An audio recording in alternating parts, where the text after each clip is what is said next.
I wound up getting diagnosed by the school authorities at the time, sent off to a psychological center.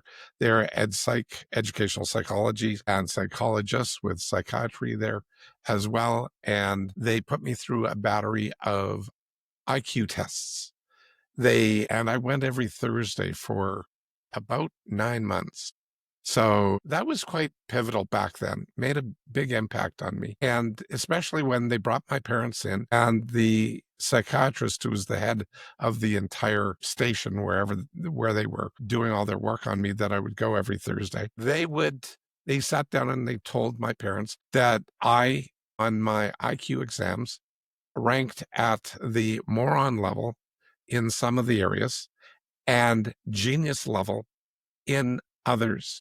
And so I had this title, this thing put on me of being a moronic genius.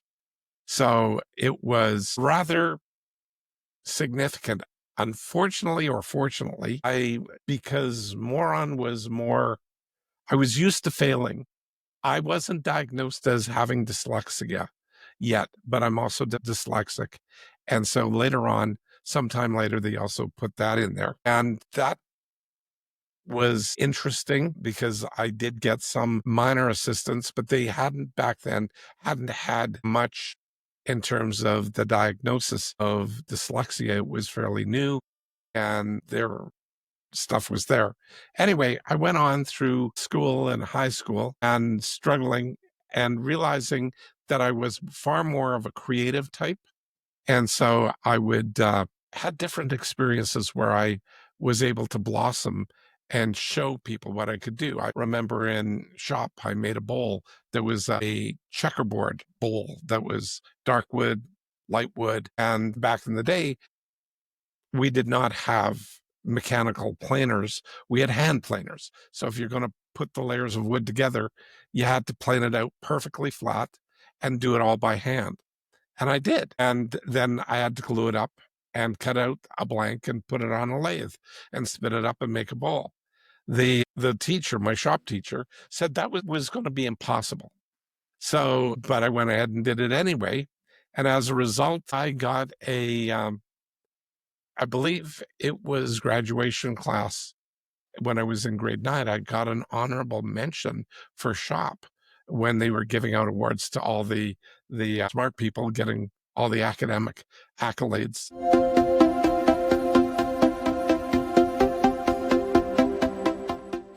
Welcome to Your Wordless Podcast, the space where we redefine success, self-worth, and transformation. I am Nick Nieras, the soul-centered architect of transformation, helping you unlock your highest potential and build a legacy beyond limits. Now, whether it is self-mastery, career breakthroughs, or wealth creation, this is where change begins. Now let's dive in.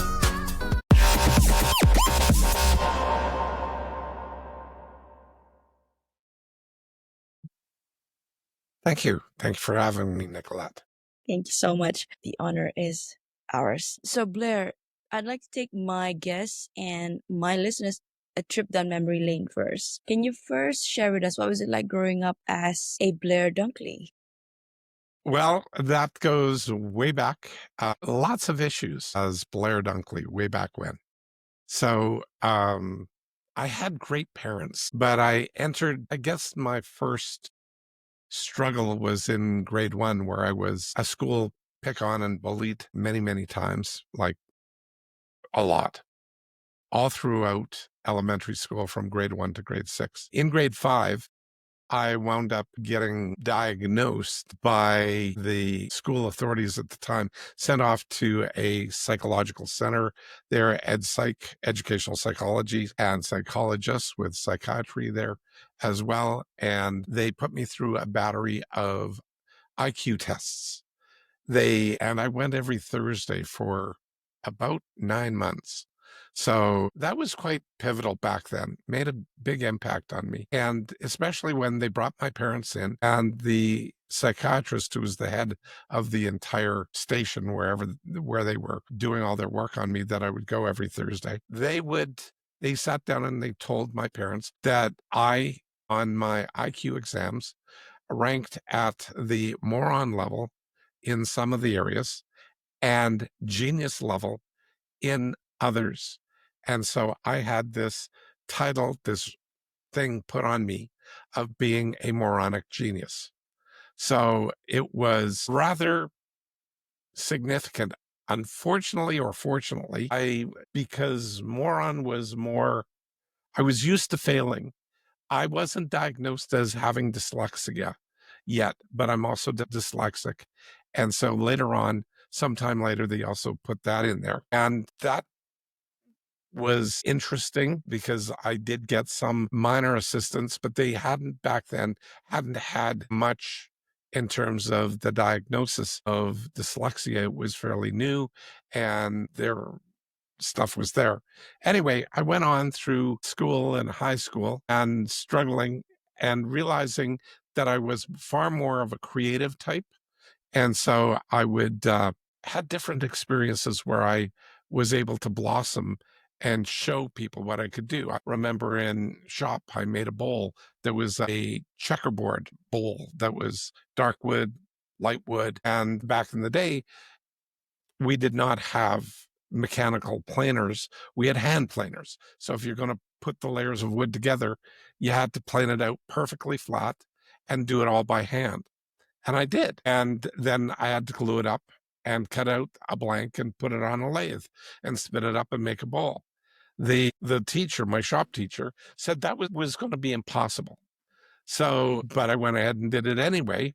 And as a result, I got I believe it was graduation class when I was in grade 9, I got an honorable mention for shop when they were giving out awards to all the smart people getting all the academic accolades. Are you stuck in a job that you don't love, feeling like you're meant for more? It is not in your head, it is in your soul. I am Nick Nieras, and I help high achievers like you break free from burnout, rewire self-doubt, and build a life aligned with purpose through coaching, hypnotherapy, and soul activation. Because let's face it, real wealth isn't just about money. It is about a aligned and happy heart, mind, and soul. Now, remember, you are worthy and you are enough. Let's transform your life together. Visit www.thenicknierasholisticlifestyle.com to begin. And that was quite a moment for me. I figured I can figure stuff out. And I was a problem solver. I also, from the time I was 5, my mother voluntold me to go along with her to Canadian mental health summer camps or events or whatever. And so I was involved heavily with people with mental health challenges. We had a friend of the family whose wife had significant mental health challenges. So it was sort of came through that way. So that all started up. And by the time the ripe old age of 21, I started a private school, believe it or not, with my mother. Yeah, I went into university. I did figure out how to get myself into university for 2 years of business admin. And I didn't love it. I liked it. It was okay, but I didn't love it. And so the thing is that I did wind up in business admin, starting to recognize I did like business. So I started up, like my mom started off taking research done by the government of Canada that had spent $42 million in 5 years of research to define 362 core competencies that people need to know in order to cope, problem solve, and cope and problem solve is what they focused on. At Life Skills College, we focused on success because the majority of our clients were people with mental health backgrounds that were not successful in society. And so that's our job, was to get them successful. And we did very well with that. So, and I did a lot of research there for out of the 35 years. By the way, 80% of our student population was potentially suicidal. So we got the worst, the ones that people didn't want to have in their programs or whatever, because they were high risk individuals. We'd take them because my mother had 25 years experience working with mental health as a volunteer. So it was sort of second nature. And as I was voluntold to show up for that, I had a ton of experience. So by the time I was 21, I had 12 years, um, 12 years of experience working and being along, volunteering, seeing people with mental health challenges. So it was not an issue for me. So it was a real asset, actually, at the end of the day, is what that came down to. And that's where I started finding the gaps, because life skills wasn't designed for our population. It was designed for people who were incarcerated and who had other issues. But my mother saw a blend. And, once she taught me how to become a coach, and I was trained up as a coach and then a coach trainer, then eventually a master trainer of life skills coaches, I started seeing gaps, and she saw the gaps too.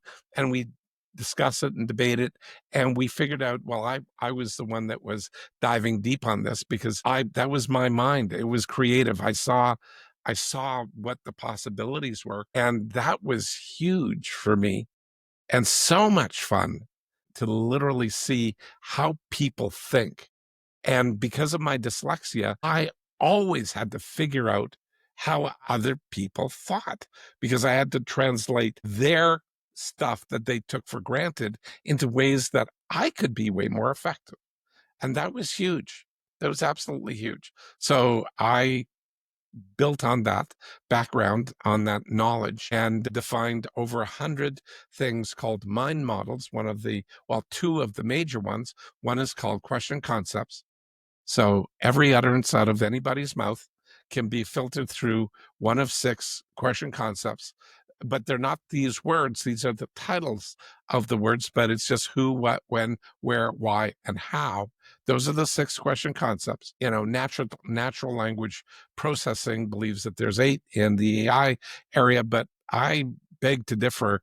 I believe there's only 6, because if you get a good dictionary and get derivations, the which one, like they think which, who, what, where, when, why, and how, and which, and unspecified. So do you like this does not have one of those words in it. Well, that's just a what, what do you like, is another way of framing the same thing. And which has the derivation of what. With a good dictionary, it'll give you what as the derivation. So those are the 6 unique ways. And with that, I made a ton of discoveries, and the rest of the mind models fell out of all of that. So that's sort of brings you more or less up to speed. And now I'm training coaches and trainers, and found a way of adapting some little known research of thought field therapy with neuroscience and mind models to stabilize how people process, how they think. Because your fear, your anxiety is always based on how you think, not what you think about. People think that it's about what you think. And I go, well, it can be if that's the only thing you're focusing on. But I virtually guarantee you that what you think about won't change your fear or your anxiety, but how you think will. Wow. Anyway, that's, Okay. yeah. Okay, there's so many. Sorry, that wasn't too short, but that No, was, no, no, no. Yeah, it was really what I needed to hear. There's so many ear prick moments that I could get from your explanation, like how the story of your life. Basically, you were bullied, and then you found strength in the creative side of things. Mhm, Most people, they don't realize that. When I say most people, they're like, some are very logical, very linear type of mhm, person, and then the other side of it, expressive. They're very creative, and they do it through music, painting, singing, however. Then, mhm, but they, because of the societal norm or how the world wants them to be, they tend to mold themselves, and until it cannot be contained anymore. And so with you, you had your mom as, I guess, your pillar of strength when you were going through this difficult time, and then you turn it into something powerful for you to help other people undergoing the same exact journey or similar to your mhm, journey, right? mhm, mhm, And I want to go deeper into the part where you said how, because I too trained before this. I used to operate and operate in the fear mindset where I needed to prove myself to my dad. No, don't get me wrong, I love him very much. I am who I am because of him. Part of the biggest chunk of myself is because of his upbringing. But as I grew older, I realized that wasn't the right way for me to show up to the world anymore. And I needed, and beneath, and all those years, it has suppressed who I really am, in the sense that, oh, I don't really want to become an accountant or a consultant anymore, though I love it.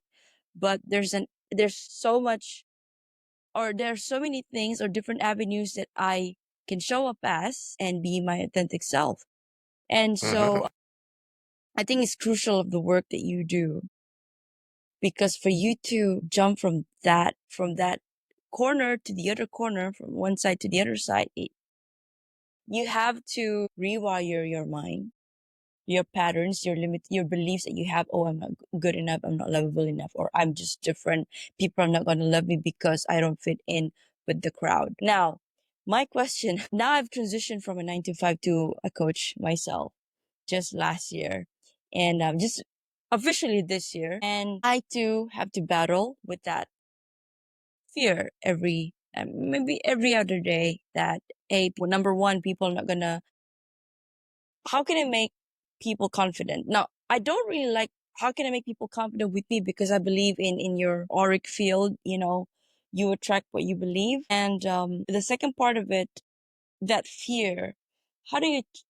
how do you change that or flip that switch from fear to just taking action? I may have Well, been missed some steps here, but yes. Hi, I'm Nick Nieras, your host of the Your Worthless podcast. Now, if this real raw stories hit home, don't wait. Please follow, like, and subscribe my Spotify and YouTube. For bite-sized inspirational reels, follow me on Instagram, TikTok, and LinkedIn. Don't wait. Your transformation starts today. Thank you, and bye for now. if a couple, it's okay. We can work on it. No Okay. big deal. Okay. So fear. Let's take a look at it from a mind model perspective. Mm-hmm. Okay. So fear. What is fear? Fear is future events appearing real. So we take our past, whether it's imagined or real, doesn't matter. And we then take that and project that into the future as though it's true. And it tends to be a negative thing. Mm. Now, what we wind up doing is bringing the two, the past and the future, together and smushing that past fear, projecting it into the future, and calling that now. It's not a now. And so there is no room for you to be fearless in the moment. So we have to separate the past and the future to create room in the moment. But that's a skill. That's a behavior. That's not a wish. That's not a dream. That's not a belief. That's a skill. And so once you recognize, first of all, that it's a very technical term here. It's called smushing. So when you smush the two together, I love it. okay, okay, Okay, it's very technical. Yes. Smush it. very technical. Yeah. Yes. So when we smush, we have to learn how to de-smush. Mm-hmm. So when we separate that and we figure out how to be present just in that split second is all that I need people to do and be, so that they can start evaluating themselves as opposed to judging themselves. So do you mind if I share a little bit about what I heard you talking about? Okay, Yes, great. please. So your thing that happens every day or two about your own fear, could we call that or classify that as, or how would you call it? Would you call it self-sabotage? Mm-hmm. Would you? Okay, yeah. So right there with self-sabotage, it's your version. Sorry, I'm profiling a bit here, but I won't spill the beans, but completely. So that's self-sabotage. That's Or there. you're allowed to. It's okay. We just want to be Okay, as great. real. Want to be as real as authentic to the listeners. Okay, perfect. So the that self-sabotage is not overly complex. Okay, I just want to tell you right now, it's not, but it's fear-based self-sabotage, which is great in one hand, because first of all, we de-smush. And what I will do here is I will give you and your listeners the opportunity to get a bit of a blueprint here. So I do a thing that's called the 3 E's free gift. So what I'll do is I'll make sure that you get it, because these are three of my they're simple yet incredibly powerful mind models that I tested. These were normally every single mind model when I was at Life Skills College, and I had, we had 1,000 students a year. So I had hundreds of people I could test this on, and I tested it for, the better part of 17 and a half years, and realized that the mind models themselves had to work 80% of the time. How come? Because we had people that were suicidal. And if you don't get people a reliable model, they could do some harm to themselves. We didn't do anything, and nothing's perfect. So don't get me wrong here. The mind models, are they very good? Yes, they are. Well, mindset, on the other hand, works, and scientifically proven, only works 1% of the time. So at best, and I can give you the paper and the research to prove that. And at worst, it can actually slow your success down by 12%, by a negative 12%. Whereas mind models have been tested to work 80% of the time, every time you do it. Now, I didn't tell you every horror story that I went through in my life, but when I was already trained up as a coach and training as a trainer, my dad went into a coma, and my dad's coma lasted for 14 years before he passed. So I'm so sorry. yeah, no worries, no worries. It was a great learning opportunity, and it's one of those moments that caused me to go after the mind models, because I was also trained up as a mindset facilitator. So my mindset broke, and I couldn't get it back.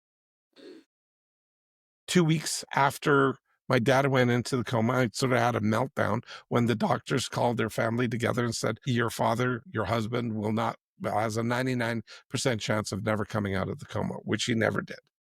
And that's where I just collapsed, because I got lots of support from him and my mom. We had a very close family that way. And, everything just, well, I fell down, like I didn't fall down, but I collapsed in the shower home that night and just cried convulsively in the shower until the shower ran cold. And I just reached up, turned off the shower water, and crawled out and pulled the towel down on me. And the next thing I recall was talking to my mindset trainer. And she went through the same hour and a half of the same exercises I'd already put myself through. And when she was done, she turned to me and said, Blair, you just don't believe enough. And I went, F you, and gave her the bird, because I was just pissed. Because I knew if I did that to my students, somebody may not live. You can't take away and make a structural issue, a training, somebody else's fault. Okay. That's because mindset doesn't work, especially when you need it the most. It didn't work. So taking that and leveraging everything going forward got me into some of the most fundamental, the 3 E's, I call them. And that's going to be the gift that I'm going to give you and your people. So you can go through the mind model of the 3 E's. The first of the 3 E's is effective versus ineffective. Effective versus ineffective. It's not don't talk about this stuff in terms of right or wrong, good or bad, better, best. There is over 40 definitions in a normal dictionary, 40 definitions for the word good. So what do we wind up doing in our brain? Our brain needs to sort through all of that stuff. And what does it do instead? It defaults to a default internal state and makes a judgment call. Okay. But same with bad. There's, I don't know, 32 meanings for bad. So good, bad, right, wrong, whatever, better, best, all of those are compare and contrast models, which is normal, not bad with the model. However, when you go, well, that's good, you ever do something and you sort of are waiting for the shoe to fall, like, okay, yeah, it does. Okay, I did really good here. Now, when is it going to screw up?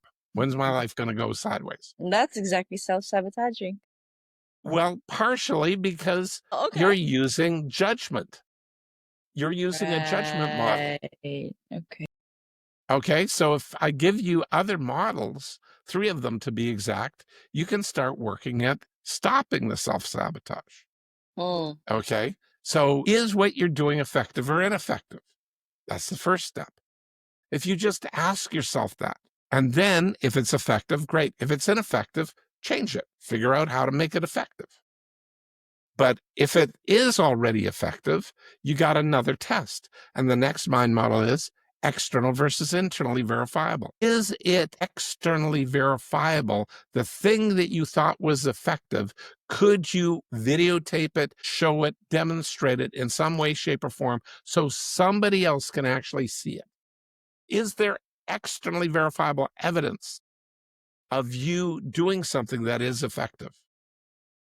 And if there is, all of a sudden that starts shattering that thing of internal, and you don't feel quite as good, like high emotional, but you do feel solid, more solid, like, yeah, this is effective. Doing that works. And it's doing that, not I'm good or bad, it's doing that stuff works. So you get this solidity, this solidness to who you are and what you do, as opposed to feeling fake, because you're pumping yourself up, trying to tell you how good you are, as opposed to feeling solid with what you've got. And then the last of these 3 is evaluation versus judgment. And you go, I can evaluate that. So even though the stuff I'm doing works, how might I improve it? Right. It's externally verifiable. So this part's pretty good. I might tweak this or do that. But it's not a judgment of I did wonderfully well. Oh, look at me, I'm so good. That's ego. That's not about effective. That's about internally building yourself up. So the things you want to stay away from is ineffective, internal, and judgment. And what you want to focus on is effective, external, and evaluation. And you can make incremental improvements by testing. It's always verifiable. And when you do that, all of a sudden, you don't feel so, well, I'm faking it. I'm just BSing my way through, because that stuff goes away. Because the truth is, you're no longer BSing. There's You're actually evidence. doing things that work. That's right. There's externally verifiable evidence. How did you apply that to your situation with your... Sorry, it's like, when don't I? Almost never, and sometimes I screw up. When you gave the bird to your trainer, so what happened after that? Like, I'm curious. Well, I stormed out, and it was I was pissed. I have never quite been that upset at anybody for a very, very long time. I don't know if ever, because I knew that was bullshit at that moment. Like, it was just BS. And they're making me the problem when they gave me their system that I was applying to myself and it broke. That's unconscionable. You can't walk in and work with 80% of your population is potentially suicidal. You do that, somebody's going to die. Exactly. So I can't do that. That's the thing that drove me to really, really build out the mind models, things that were identifiable, repeatable, and duplicatable. Basically, the scientific method, identifiable, named and labeled. So you can do it over and over again by naming and labeling it and get a repeatable result. when you do it over and over again, it's similar.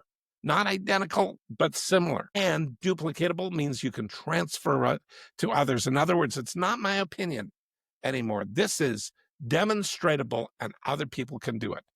So it's just not there. I mean, I've got stories. Can you pick one out right now? Sure. Sure. Well, some of okay, two quick stories. The first one is I worked with this lady. She had in excess of 10 years of depression.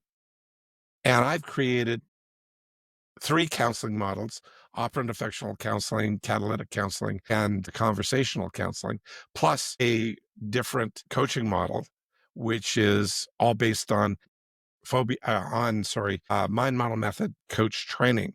So, and it's called the RFQ, resource focused questioning, is the model that I use specifically.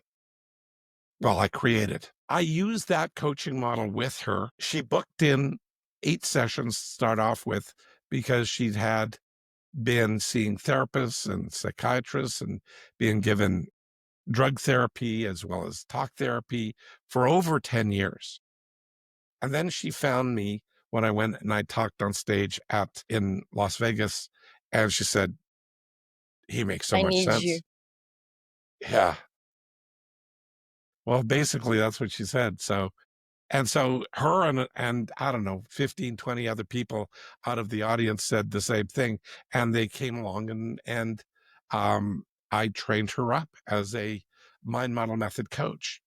And it's been almost 5, 6 years now, and I'm training her to become a trainer as well. But in 12 sessions over 4 months, like the first 8 weeks or 2 months, I did it weekly.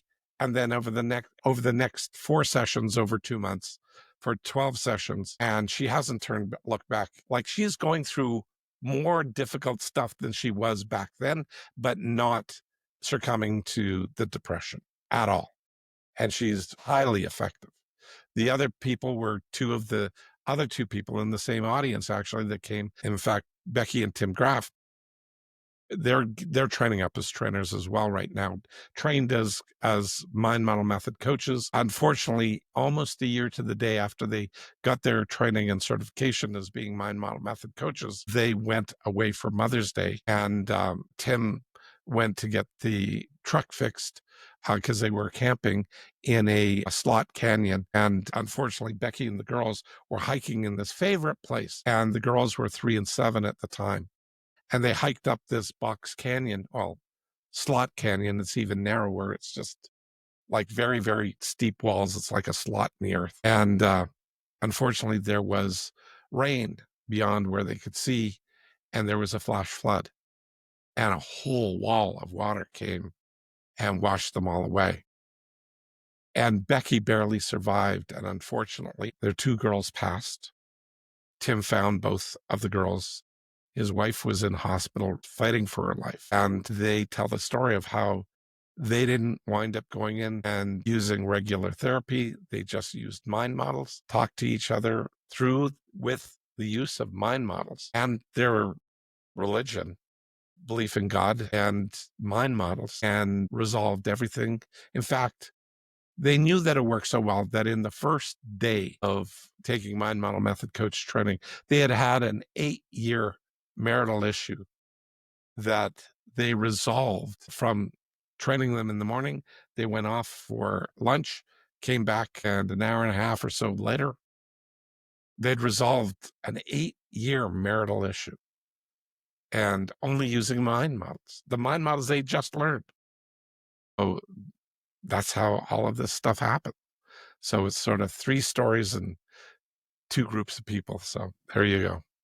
This stuff, I mean, I've got other stories about people applying mind models in business and going from $40,000 a year revenue to $2 million in a year, like just because they changed how they were thinking. And, you know, others taking a look at $75,000 a year. Earl Flamata, another dear friend now, and was a former student of mine, going from $75,000 a year to $1.2 million in sales in the following year, doing I trained up his team in a sales process that I call igniting the buying conversation, or IBC. And they wound up doing 28 million the following year. Obviously, that is my follow-up question, Blair. But first, let us recap the mind model. So it's three, right? So it's effective, external, and the last one would be Evaluation. evaluation instead of judgment. So the three E's. It That's sounds so correct. simple, but for me at least, can I have another application onto a work setting and a business setting? Because Sure. I have Absolutely. a lot of listeners who are in the corporate world and also who are entrepreneurs. So we need your Absolutely. expertise, Blair. Well, and the issue here is, how do you leverage how you think? Yeah. Because I've been a management consultant for decades, and my competition is basically going out there with management consulting and telling people what to do and expecting them to know how to do it. Well, I don't do that. I teach people how to think, and then how to test their thinking in the real world to figure it out if that actually works, and doing the iteration to improve that very rapidly. So nobody gets bogged down. And when you're transforming corporate cultures, you can do that if you know how to do it. And that's what mind models enable people to think differently. It's not about being the same as everybody else, because, if it is, it takes forever for people to get well from, depression. Um, I've never had anybody go past 12 sessions with me for, depression. I work with businesses. I have, out of the over 130 plus mind models I've created, I generally need only about 36 to 42 to change a corporate culture. And, to do corporate culture intervention, I don't need to work with 100% of everybody in the business. What I do wind up doing is working with about a third of the population, because mind models are inherently sticky. Because when you do things that are simple and effective, the brain retains it. How come? Because neuroscience has defined that we can either take context or process-based memory. If it's context-based memory, then it's like the name of things, or it's like do this, do this, do this, all of that sort of thing. But it's not a flow of how do I do this? That's called a process. Process-based memory is very sticky kind of stuff. And we needed it for survival. By the way, we needed to learn, hunter-gatherers needed to, how do I track an animal to get food? Yes. That's the thinking. It's not, I need to kill an animal. Okay, yeah, so what? Do I know how to do that? I don't know. Well, I'll I know figure I it need out. Yeah, well, the whole thing here is that if you do figure it out, that's great. You'll probably learn how to do that. And if you don't, you'll die. But what happens if you created models of how to think? So creating the process to track an animal, to do that, to listen, to pay attention to what's there, and keep it simple so that your brain can almost instantly retain it.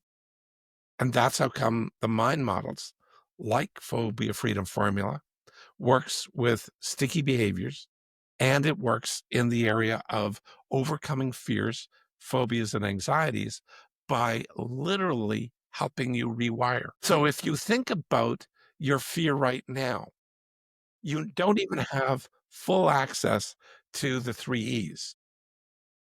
But if you project the three E's in your mind and said, if I thought effectively, and I held things that are effective, externally verifiable, and proved that to myself, and evaluated that fairly with balanced, fair self-evaluation, not beating the crap out of yourself. Unfortunately, you have a habit of, in your language pattern, doing that a little too much. So now you have a model to slow that down and maybe even eliminate. If you did that more, what do you feel more fear or less fear with that? I want to dive deeper into the second part, like the evidence part. Like, can you give, yeah, how do you like bring that to life? Like, do you record yourself doing the things that the very things that you're afraid of, people of judging you, or No, there's no need to. What you wind up doing, like, okay, if I'm working with somebody with a very firm fear, anxiety, or a full-blown phobia, what I do is I get them just to hold that information, that thought in their mind open like a file folder. say I have a fear of flying. Right. Well, that's a good one. My ex-girlfriend had a huge, like on a scale of 1 to 10, she was an 11 or a 12. So fear of flying. And nobody in her family really wanted to fly with her. She'd be made fun of because she's freaking out left, right, and center. It wasn't fun. So I walked her through the Phobia Freedom Formula. And what that does is that opens the file in her mind. Now, the trick is not to have her dive into the fear, just hold it open in the background. And then what I do is I go through a combination. It's called thought field therapy, but there's another EMDR, which is eye motion. Sorry, the name didn't stick, but Yeah. it's EMDR is what it's called. So it's about eye movement patterns. So we use some of that in thought field therapy, but we also associate that with tapping. So putting it on meridians in your body. And that's got good science now, getting better science around how meridians actually manage internal energy in your body. But so do the mind models about keeping yourself in the present and not letting your mind and body sort of blend it and smush it into the smushed past future. We're creating a present.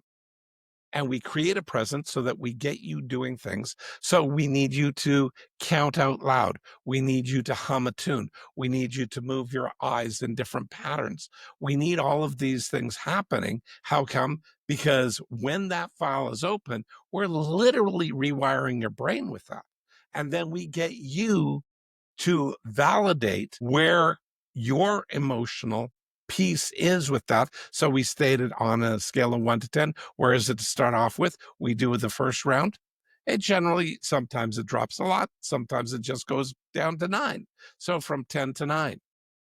Okay. My ex-girlfriend's, Lori's, one went from, an 11 down to, she looked all puzzled and everything. And she said 6 or 7.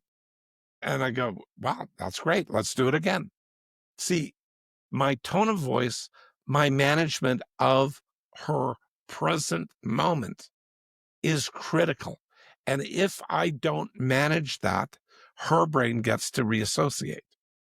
But if I manage that and keep her mind focused and she starts seeing a pattern, a differentiation in her thoughts, and it's now Yeah. conscious, Yes, her all of a sudden, interpretation of her fear is no longer what she used to associate it with something before, and now she understood it in the present. She can therefore reframe her belief about that. it's not just reframing, she rebehaves it. Yes, she rebehaves it. Yes, it's now evident in her demeanor.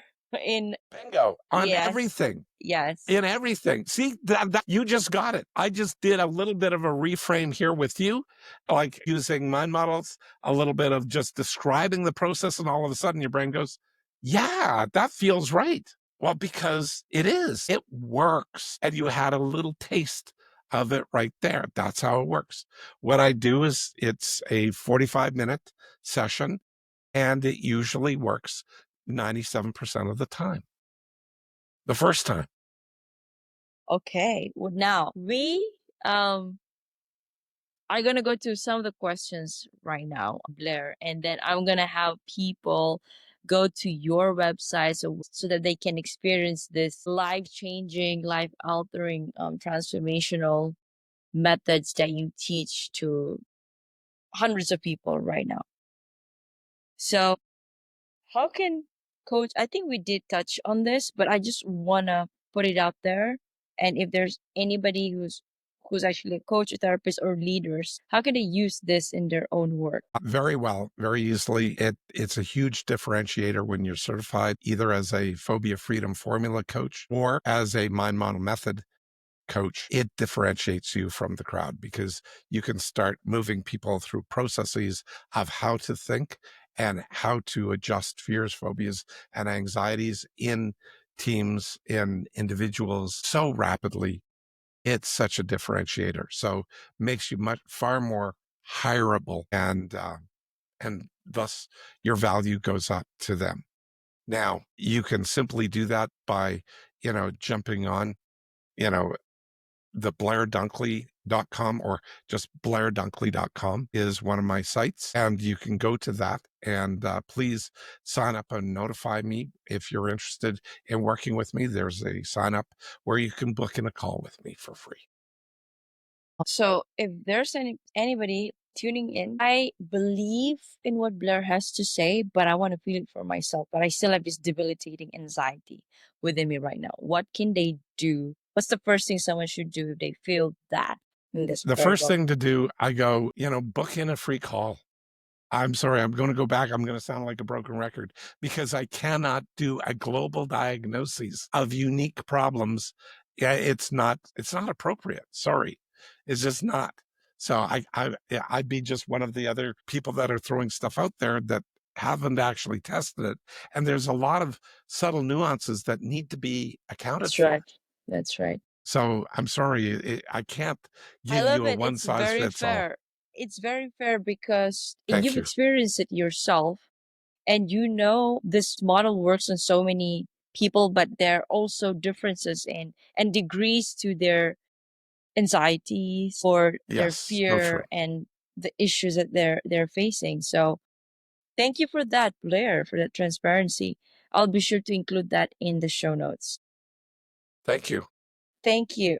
Okay. Thank you so much. Okay, we're gonna wrap it up. That is a wrap on today's inspiring episode with Blair Dunkley. Thank you, Blair, for your wisdom and for your dedication to help the people around you and the world. So, listeners, this has been Your Worthless. Read that again, the juxtaposition of your very soul. Now, if you've ever felt worthless, remember you are not alone. Your soul chose to be here to matter, and for that reason alone, you are worthy. A huge thank you to you again, Blair, and to all of you for listening. Until next time, I am Nick Nieras. Keep shining, keep growing, and always remember you are worthy and you are enough. See you in the next episode. Thank you, Blair, for your time. Love this episode? Now, transformation doesn't end here. Head on to at holistic.lifestyle_with_Nick. That is on my Instagram. Or head on to my website, www.deniqueras.holisticlifestyle.com for more info on my coaching framework, which is the Worthy, Authentic, and Abundant Framework, digital guides, and my upcoming events such as retreats and master classes and workshops. Now, I also do intuitive readings where we get to check on your soul path. And if you're also wanting to check on your energetic alignment, I have done that too. And I offer that kind of services. So, my question to you is, are you ready? Because I am. Let's make your Good afternoon to you, Blair. How are you doing today? I'm doing great. Thank Well, you. thank you for saying yes to be interviewed today. I know we rescheduled this before, but now we're here with you. So I'd like to introduce myself to you formally and to all of our listeners tuning in for the first time and returning subscribers. My name is Nicolette. I am the creator for the podcast titled You're Worthless. Read that again, the juxtaposition of your very soul. Now, today we have Blair Dunkley here with us. So now Blair is going to tell and share with us how fear, phobias, and anxiety don't have to take years of therapy to resolve. Now, it is a topic that is very near and dear to my heart because I too still am. I've been going through the journey within for the last 5 years, and I've spoken to so many people, and it's so amazing to hear their own individual journey and the journey that they help their clients together to break through whatever limiting beliefs that they have. Blair, if you'd allow me, I'd like to introduce yourself very briefly to all of our listeners, and then we can have you introduce you and your work. All right. So we have hello, everyone. We have Blair Dunkley here with us. Blair is a behavioral researcher and the creator of the Phobia Freedom Formula, a groundbreaking method that helps people eliminate phobias, fear, and anxieties, often in a single session. Okay, with over 4 decades of experience in neuroscience-informed coaching, Blair developed this formula by integrating TFT, that's thought field therapy, rapid pattern rewiring, and his proprietary mind models. Wow. Okay, Blair. Welcome to the show.